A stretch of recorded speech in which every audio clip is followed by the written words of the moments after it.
is sin. The thoughts of the diligent tend only to plenteousness, but of everyone that is hasty, only to want. Getting of treasures by a lying tongue is a vanity tossed to and fro of them that seek death. I'm going to stop reading there. There's some more very interesting portions in this chapter. I really enjoy this chapter of the book of Proverbs. There's much to meditate on. A lot of times when you're reading Proverbs, you'll run across some things every so often that Solomon says, and because he's so much wiser than I am, it's like, man, what did you mean there? This is one of those chapters where there's a lot of those for me, where it's like, boy, Solomon, what were you even saying with that? But we're going to look at one of them tonight, and here's the blessing. It wasn't Solomon that wrote it, so you can ask the one who did and get the answer. You can get the answer from the Lord as we study. It's His Word, and He's wanting to give us the wisdom of it. So let's look at verse 4 together if we could as we get started. Just a couple thoughts here and work our way through. Try to make it real practical tonight. That's our goal. The Bible says, "An high look and a proud heart, and the plowing of the wicked is sin." All three parts of this, you have a high look, you have a proud heart, and the plowing of the wicked. The Lord said all three of these are sin. And so as you begin to meditate on this, let me tell you that with a high look, you have an outward view. Right? That's a view toward others. With a proud heart, you have an inward view. That's a view of self. And the plowing of the wicked, let me say it this way, those first two are dealing with our attitude. They're dealing with our attitude. But the plowing of the wicked, that's the outworking of that inward look that he had in the proud heart. And the plowing of the wicked there are dealing with our actions. And let me tell you that you can't have the right actions with God without the right heart. And we'll look at that, but let me just tell you, it doesn't matter if you're checking all the boxes that you think make you spiritual. If your heart's not right, what you are doing isn't working. And that is a principle of Scripture that rings true, is on the outside, boy, it looks like things are good, but the Lord said that was the way the Pharisees were. On the outward, they were whited sepulchres, but inwardly they're full of dead men's bones. It was vanity and empty and nothing, and you need to pay attention to that. But let me break these three parts down here as we consider this high look. Look at verse 29. The Bible said, "A wicked man hardeneth his face." A high look. Here he's talking about this hardening of his face. That's a hard look. You ever seen somebody look down on somebody? You ever watched it happen? You ever seen the countenance change in somebody? Boy, I can think of one person in particular in my life who was always just so radiant. I'm talking about a teenager, just clean, radiant. I mean, it just shone through. And I watched as that shine dulled. You could see it in her eyes that it got darker, harder. And it was a hardening of the face to the point where that joy was just drained. It became a burden, became something we prayed about this individual. And then I remember a specific night of a meeting that person got right with the Lord and left beaming again. And to see it on both sides, to have watched it go, and you say, you can see it. You ever have somebody say, I'm okay, and you say, well, tell your face that? Listen, a lot of times your words say one thing, but your countenance speaks another. And you might fake a smile, but that's not your countenance. Your countenance doesn't start on the outside and work inward. It starts on the inside and works outward.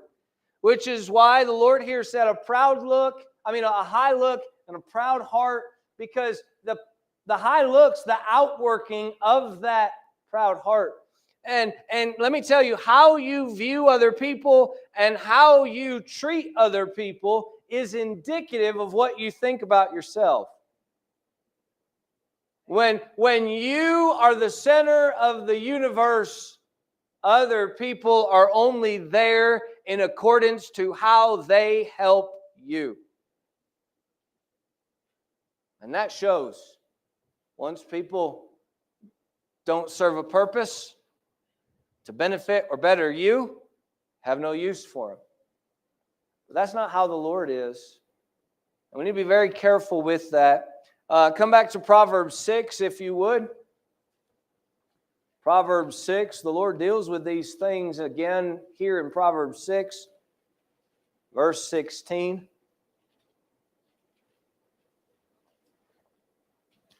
We'll read down to verse 18. These 6 things doth the Lord hate. Yea, 7 are an abomination unto him. Notice what it starts with. A proud look, a lying tongue, hands that shed innocent blood. Verse 18, and heart that deviseth wicked imaginations. You see there, the first thing he said, verse 17, was a proud look. By the middle of it, verse 18, he's dealing with a heart that's devising. You say, why? Because the reality of the situation is that our outward is an outworking of the inward. Jesus would say it this way, for out of the abundance of the heart, the mouth speaketh. Out of the abundance of the heart, the mouth speaketh. Come back to Psalms chapter 10. Psalm 10. I'm going to ping pong a little bit, but Psalm 10.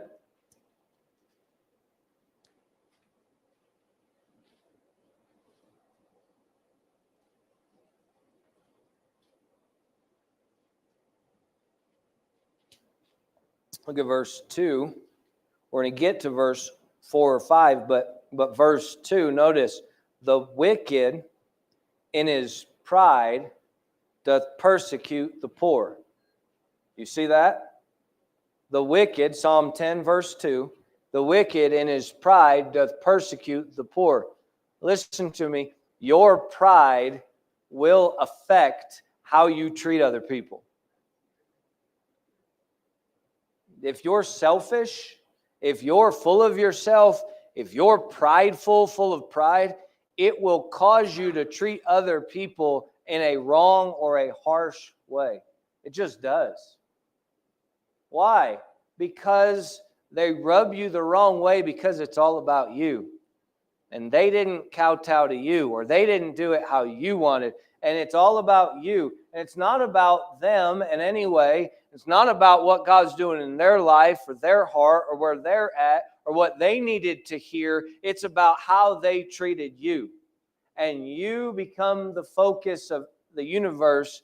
And so other people are only in this world as they can help benefit me. And that's not truth. It's not reality. Listen, kids, your parents weren't put on this planet to bow to your every whim. In fact, you were given to them, not the other way around. Keep that in mind. You need to understand that this thing isn't just about you. Now, here's the amazing thing about that. You have a haughtiness, right? There's one side of this thing that's haughty. And boy, I'm great and everybody should know it. And don't y'all wish you could be like me? And that comes across, look, that rubs everybody the wrong way. Nobody likes it. Everybody can't stand someone who's that way. Do you understand it's just as wicked and just as prideful to have the other side of that where it's, you're just so insecure and you're so worried about how that you treat other people based on your assumptions of what they meant instead of what they actually did? This is the most amazing thing to me. Listen, I've been guilty of it. You've been guilty of it. But we'll have a conversation.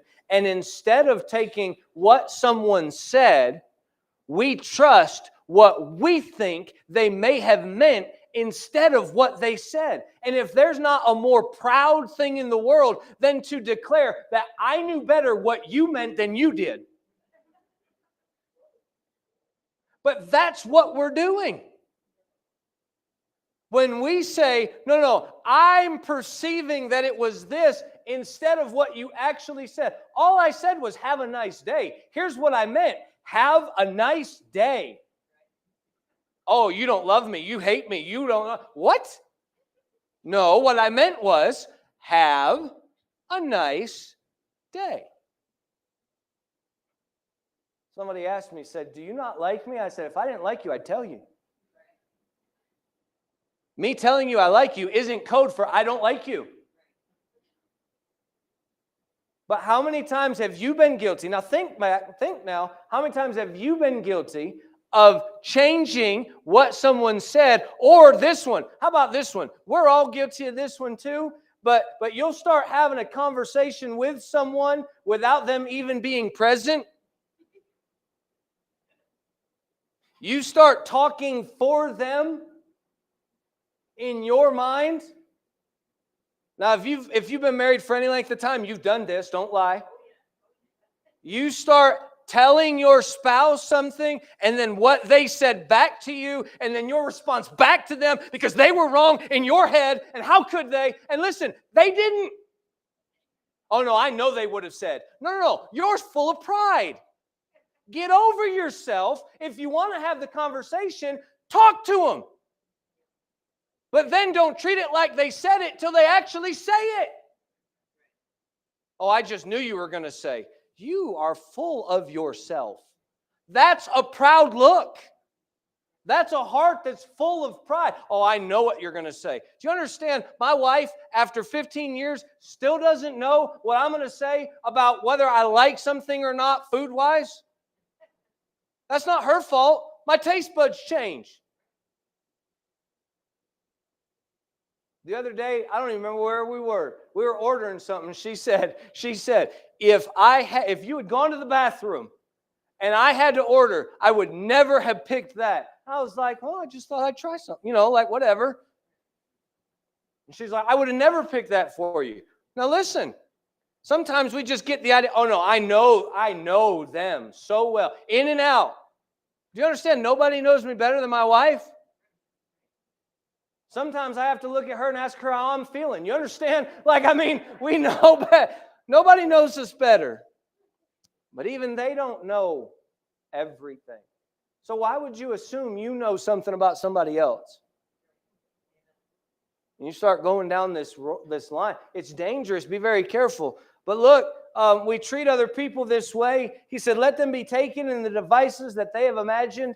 Here we're in verse 3. For the wicked boasteth of his heart's desire. You see where it comes from? He boasteth of his heart's desire and blesseth the covetous whom the Lord abhorreth.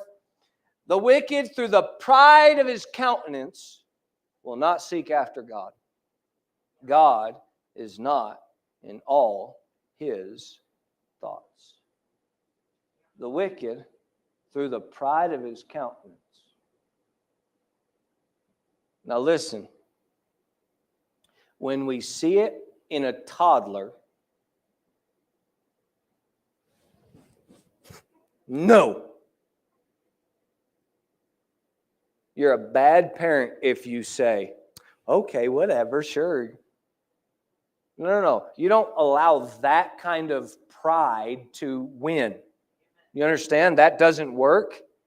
By the way, I would remind you, God resisteth the proud. You don't just say, okay, sweetheart, whatever you want. You're the boss. No, they're not. They're two. They don't know what they need. Right? You ever have your kids want something they didn't need? You ever wanted something you didn't need? All right. So watch. Listen, though. If we're not careful, our face will get hard. Our heart will grow cold. our countenance and our look becomes high. We start going, one of those numbers. If we're not careful, it can happen in our heart. We need to be very careful. We need to be very careful to make sure that our heart is right, because it affects how we treat other people. When you start seeing yourself, listen, remember this, our spirit is the candle of the Lord. When you start treating other people wrong, you should stop and go, man, why am I doing this? Why is everyone else a bother to me right now? It can happen when you're busy, you understand? Because you start getting so focused on what you have to do that your thing becomes the main thing, becomes the big thing. Everyone else's thing doesn't matter. So why are you in my way? Get out of my way. I have to do this. Well, they had to do that. You understand how that works? And so we got to be careful, because our spirit, our heart is so important. Go to Isaiah 2. I need to hurry. Look at Isaiah chapter 2, verse 11.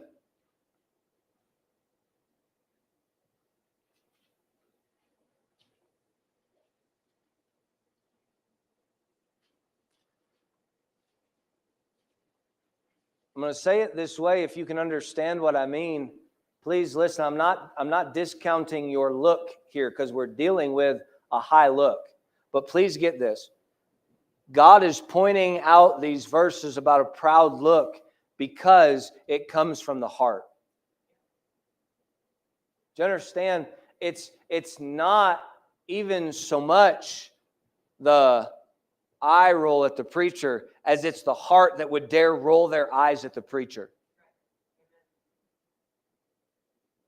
You understand? We live in a society, I'm talking about, where people literally in church will hear the preaching from the Word of God and roll their eyes at it like, oh, whatever. How dare you? I mean, this book trumps your thought process every time. And we used to have a respect for this book and an elevation of the Word of God to where we would never think to roll our eyes at the preaching of the book. My pastor says it this way. He said, don't you roll your eyes at me. I'll pick him up and roll him right back. You'll love him. He's coming in a week and a half. But you understand, it's Brother Freddie says it this way. Somebody said, you stepped on my toes. He said, I'm sorry, I was aiming for your heart. The toes get in the way, right? It is a high look, but it's because it's a proud heart. And when we're having that look, when our perspective is a high thing, right? We're above, we ought to stop and take inventory. What's going on here? Because look at verse 11 here of Isaiah 2. The lofty looks of man shall be humbled. This is Isaiah 2, verse 11. Did I say that backwards? All right, Isaiah chapter 2, verse 11. The lofty looks of man shall be humbled, and the haughtiness of men shall be bowed down, and the Lord alone shall be exalted in that day. Verse 17. And the loftiness of man shall be bowed down, and the haughtiness of men shall be made low, and the Lord alone shall be exalted in that day. You understand there's coming a day when we see Him that we will be put into our proper perspective and in our rightful place. And you say, what will that place be? Every knee shall bow and every tongue shall confess. That's our rightful place. There is no talking back. There is no excuses made. There is no standing up to the Lord. No. We will be brought low. And the Lord points out this lofty look and this haughtiness of heart. And so let me just encourage you, be very careful. Come back to Proverbs 21 if you would. The proud heart. Not just in high look, but a proud heart. Proverbs 21, that's verse 4. A high look, a proud heart, and plowing the wicked sin. Look down at verse 10. Here's why. The soul of the wicked desireth evil. The soul of the wicked desireth evil. Do you understand that the reason why we've been told to keep our heart with all diligence, and the reason why we've been warned against it, is because out of the abundance of the heart the mouth speaketh. It is internal before it is ever external. People leave church in their heart before they ever leave the church building. People get out and stop getting right, aren't right with God in their heart before they aren't in their actions. That's the way it works. And the soul of the wicked desireth evil. Notice, his neighbor findeth no favor in his eyes. Do you see how that works? You start being wrong in your heart, wanting the wrong things, and all of a sudden, people around you aren't valued the same. There's no favor in their eyes. They don't matter as much. Look at verse 24. Verse 24. Proud and haughty scorner is his name, who dealeth in proud wrath. That's a hard verse, isn't it? Verse 13. Whoso stoppeth his ears at the cry of the poor, he also shall cry himself, but shall not be heard. See, here it is. We desire, verse 10, evil, and now our neighbor finds no favor in his eyes. So then how we treat them, verse 24, is we deal in proud wrath. Well, who cares how we treat other people? It's about what they do for us anyway. But watch, that thing comes back to bite you, verse 13. If you stop the ears at the cry of the poor, I'm just so sick and tired of these people always asking me for help. I'm just not even going to. Well, the Lord said, you'll cry too. But you'll reap what you've sown. And there won't be anyone to listen to you either. And that's a piece of humble pie if ever there was one. Being brought low by the Lord with no one there to hear. Be very careful. Be very careful. Now all the plowing, come back to verse 4, and the plowing of the wicked is sin. Let me submit to you that there's two thoughts on this verse, what this means with the plowing of the wicked. The first would be this, and I believe that they both hold true.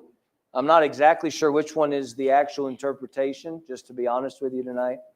They both hold true. The one is that all the actions of the wicked are seen as wicked. Okay? That is found right here in our passage. Look at verse 27. The sacrifice of the wicked's abomination. How much more when he bringeth it with a wicked mind?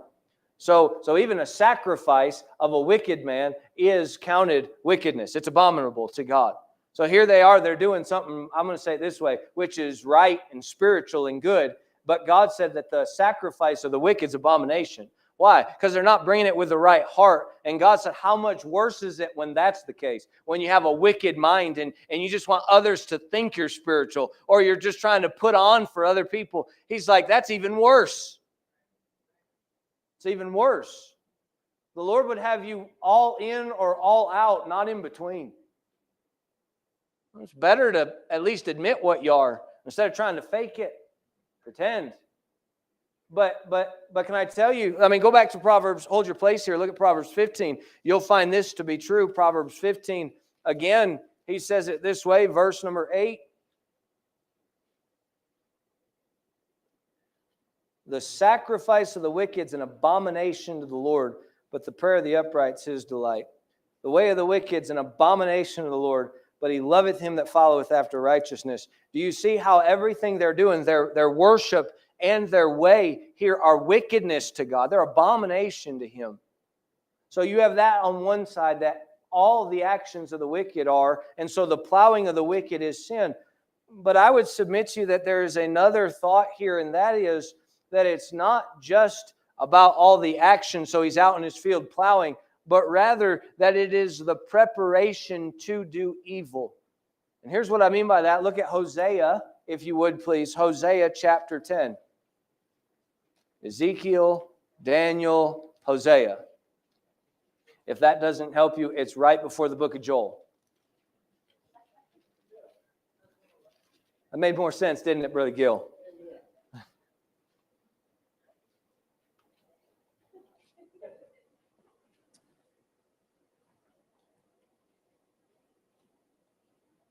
Notice verse 13, then we'll back up and read 12 and 13 together. Ye have plowed wickedness, ye have reaped iniquity. You see that? Hosea 10, verse 13.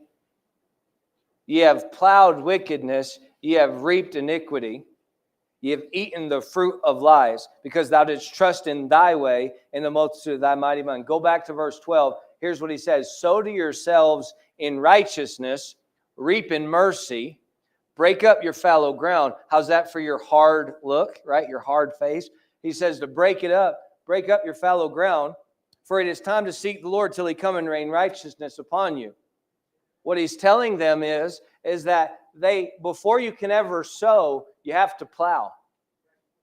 And the principle of sowing and reaping is that they are reaping iniquity because of the wickedness that they've sown. But before they sowed, they had to plow, or in other words, they were preparing to do wrong. They were thinking on it. Now, let me show you that in the book of Proverbs. Come back to Proverbs 1, because we're warned about this. We're warned about it.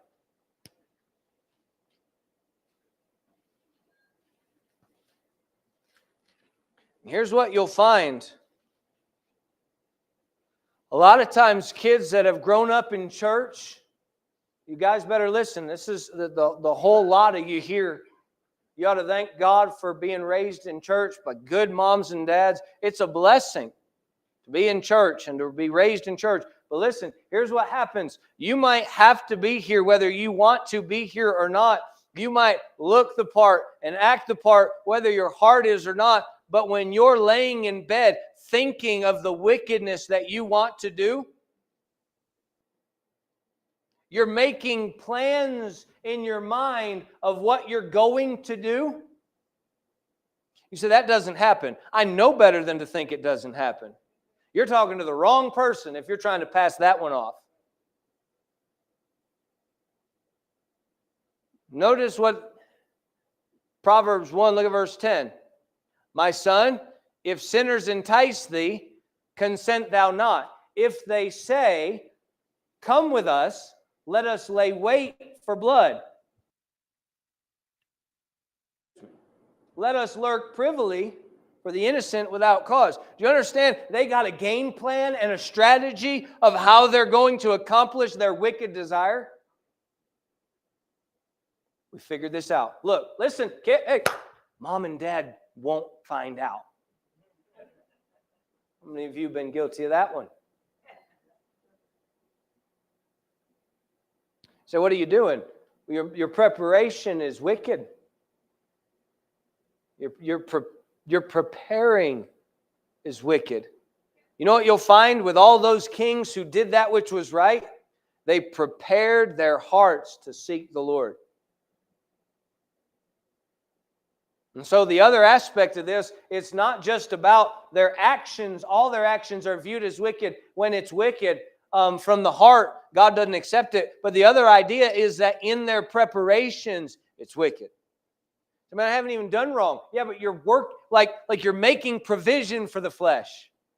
You're headed down the path that leads to destruction. You say, well, I haven't done wrong yet. God says, no, that's sin. The thought of the wicked is sin. So be very careful. Look at verse 12. Proverbs 21. Come back to Proverbs 21, verse 12. I just want you to consider something here, and then we'll finish up with verses 5 and 6.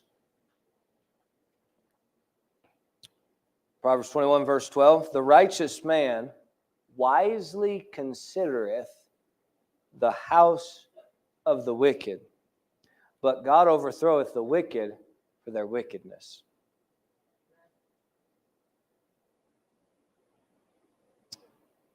The righteous man wisely considereth the house of the wicked.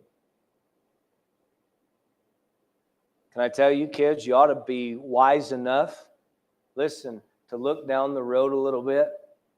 Look past what you think is the fun that you want to have.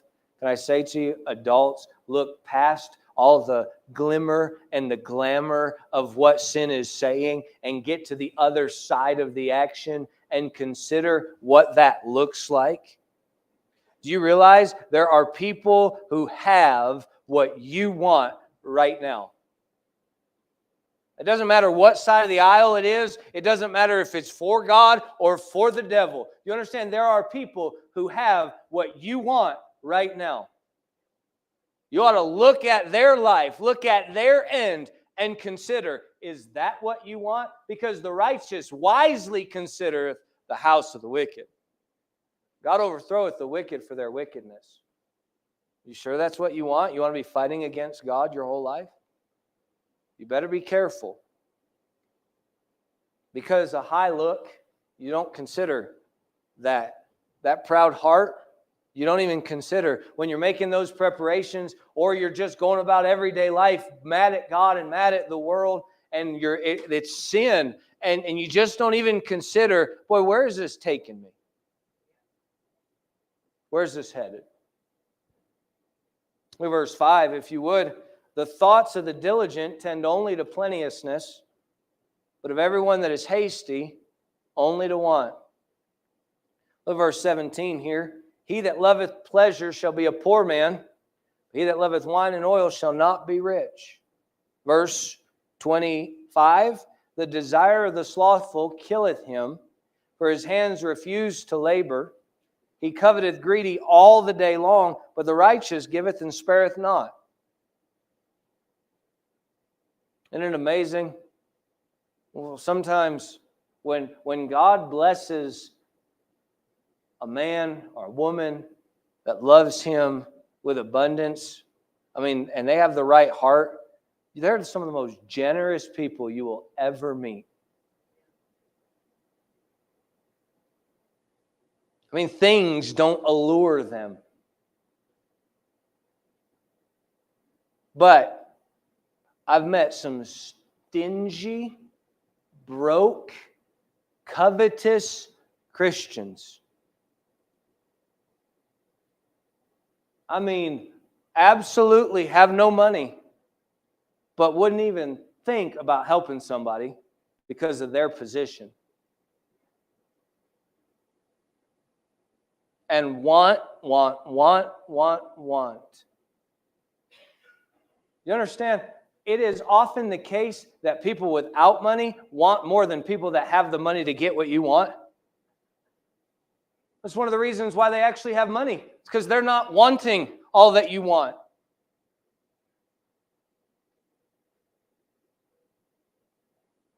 Go back to Proverbs 10.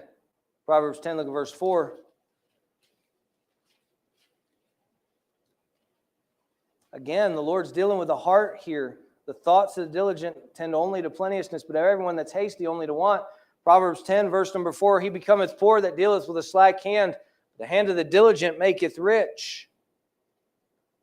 He becometh poor that dealeth with a slack hand, but the hand of the diligent maketh rich. Look at chapter 11, verse 27. We'll try to give you the interpretation here. Proverbs 11, verse 27. He that diligently seeketh good procureth favor, but he that seeketh mischief, it shall come unto him. Can I tell you, you're going to get what you are looking for? Okay, so watch this. Now consider with me, please. Here we're dealing with the desire part of it. We'll get to the other in just a second. But the soul of the slothful desireth, and it'll kill him because he just wants.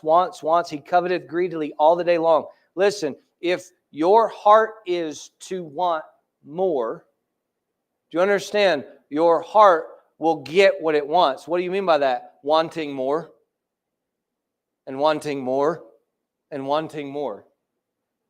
See, it doesn't matter how much you get. Your wanter is just growing. You just keep greedily coveting all day long. You're filled with what you want. But if you'll be content with what you have, if you'll be seeking good, just having that which is good and right, do you understand? You'll get it. You'll be satisfied.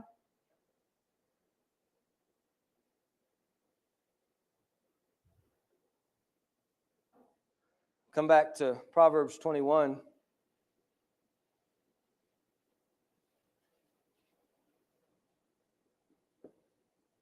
I tell you what, go to Proverbs 27. Go to Proverbs 27, look at verse 23. And then I'm just going to move to verse 6, and we'll close here in just a minute. But verse 23, be thou diligent to know the state of thy flocks, and look well to thy herds. Be thou diligent to know the state of thy flocks, and look well to thy herds. When you come back to our verse in Proverbs 21, it says this in verse 5, the thoughts of the diligent tend only to plenteousness, but of everyone that is hasty, only to want. Do you realize that he that dealeth with a slack hand versus the diligent? And so God is saying this, the idea or the understanding is that the diligent think through the process and they tend toward plenteousness. You say, why? Because they've thought it through. But he that's hasty, the thoughts of the hasty, only to want. Because you're not thinking through things. So he tells us to be diligent to know the state of thy flocks. He tells us to deal with a diligent hand and you'll be made fat. Why? Because the idea or the understanding would be this. Jesus said it this way in Luke. He teaches this through. He says it this way. It's Luke 14, verses 28 through 33. He said, if you sit down or if you start building a tower without counting the cost, he goes, you're going to run out of money halfway through and you'll be embarrassed. It'll be a shame. Why? Because you didn't think through. And so you found out, you go, oh, I didn't even think about that. God's like, I know, because you're hasty. Oh, I just jump in both feet and then wonder what's happening later. That's a bad way to be. The thoughts of the diligent tend only to plenteousness. Why? Because you're working it from every angle and you're trying. Now, I'm not saying you excuse a lack of faith on diligence. You understand the difference? You don't mask doubt by, oh, I'm just being prudent. No. If God said go, go. But the thoughts of the diligent, they know well the state of their flocks. They know where they are. They know what's happening. They know what's coming in, what's going out. They have an understanding of these things. Because of that, they're able to navigate it. And so their thoughts, they tend to plenteousness. But the hasty, only to want. Oh, we didn't even think about that. We weren't expecting there to be unexpected cost in a building project. Brother Paul, have you ever done a remodel job where something didn't come up? Yeah, me either. And I haven't done it nearly as long as you. You understand, if you're remodeling a house, you need to factor in for unexpected expenses. You say, well, how do you factor that in? Real simple. They're unexpected expenses. So when you show up, you go, oh, that's where that money was allocated for. Look at there.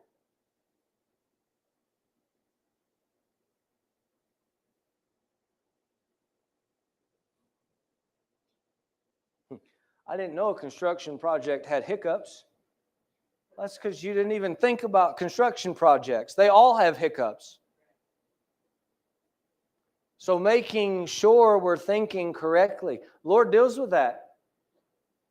He deals with it about going out to war. And then he says, likewise, you. He makes a connection there to you. And you ought to go read that and study it out. Very important. Let's get to verse 6 here as we close.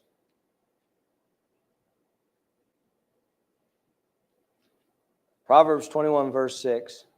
The getting of treasures by a lying tongue is a vanity tossed to and fro of them that seek death.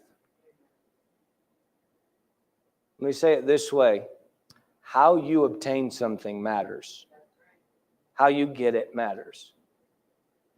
The getting of treasures by a lying tongue is a vanity, it's an emptiness, it's that is tossed to and fro. You understand? It's just flippant. It's just tossed to and fro. Oh, it's no big deal. Hey, as long as I got what I wanted, what's it matter if there's a little white lie? I'll tell you why it matters, because God says how you get something matters to him. And he says it's tossed about, here's what he said, of them that seek death. And that seems like it's pretty important. That's pretty severe language there. Well, does it really matter if we half told the truth to Mom, we got what we wanted anyway? She would have given it to us anyway, so what does it really matter? No, listen to me. That matters to the Lord. It matters. Look at Proverbs 10, verse 2. Go back to Proverbs 10. We're going to read some verses, run a chain of verses here and be done. Proverbs 10, verse 2. Treasures of wickedness profit nothing. Isn't that nice? How many of you want treasures? Treasures of wickedness, he said, profit nothing. But righteousness delivereth from death. Well, there's your opposite. Look at Proverbs 13, verse 11. Proverbs 13, verse 11.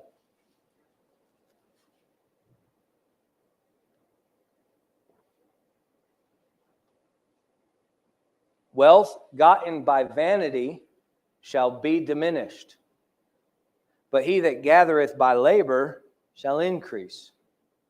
Isn't it interesting? One's going down, one's going up. All right. Proverbs 20, verse 14.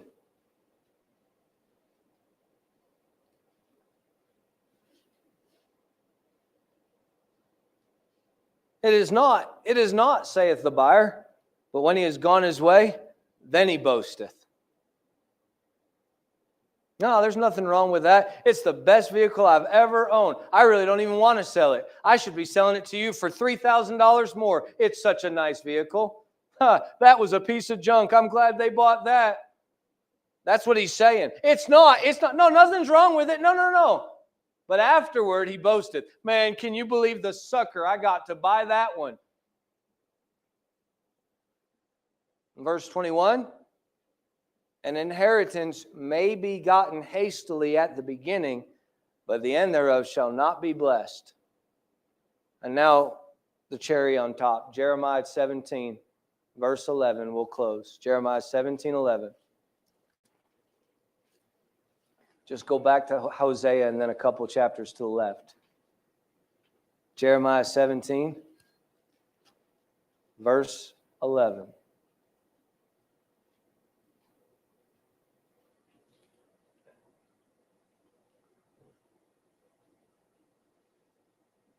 As the partridge sitteth on eggs and hatcheth them not, so he that getteth riches and not by right shall leave them in the midst of his days, and at his end shall be a fool.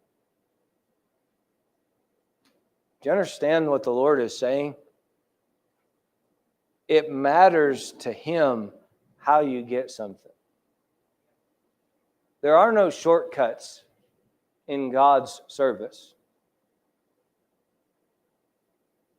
You say, yeah, but so-and-so got it the easy way. Yeah, but their story's not done yet. And God said that at the end of this one who gets riches but not by right, he said that at his end he'll be a fool. And I promise you, it is more rewarding to receive from God's hand when it is done the right way. It's better. It's better to do right and let God take care of the rest. You say, I'm worried about what I get. Well, I'm not worried about what is right. I'll tell you why. A high look and a proud heart. That's why. Because we know more than God. and they're abomination to the Lord. It's sin. And we tend that direction based on what is in our heart. We don't even consider what the end of our road is. And God said, how you get where you go matters. There's an amazing truth about the Lord, and we might pull it out later, point it out in a different context, but God is able to make up the difference. I've been chewing on that thought for weeks now. God is able to make it up to you. So let's make sure that our heart's right. Let's make sure that how we look at other people's right. It's not, why do they have to be here? Why do you have to be here? How about praise the Lord?